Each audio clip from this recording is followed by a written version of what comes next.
ৰাতি 3টা বজাত ইয়াৰফোন ভাই কি হৈছে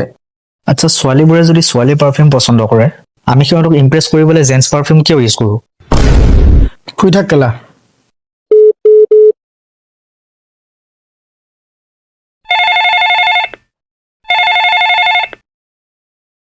চৰি ভাই ফোনটো কাটা গ'ল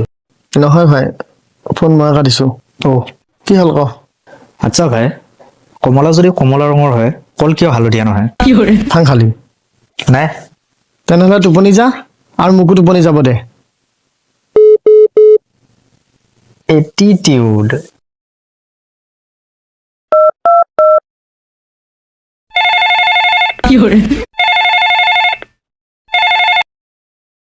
ভাই পানী এটা ভয়ংকৰ বস্তু পানী গৰম কৰি তোক মাৰি পেলাব পৰা যাব পানী ঠাণ্ডা কৰিও তোক মাৰি পেলাব পৰা যাব আকৌ পানীত ডুবাইও তোক মাৰি পেলাব পৰা যাব তাৰপিছতো আমি বাচি থাকিবলৈ পানী খাওঁ চুটমানি কেলা ৰাতি 3টা বজাতো তোৰ নিউটন হোৱাৰ ইচ্ছা হৈছে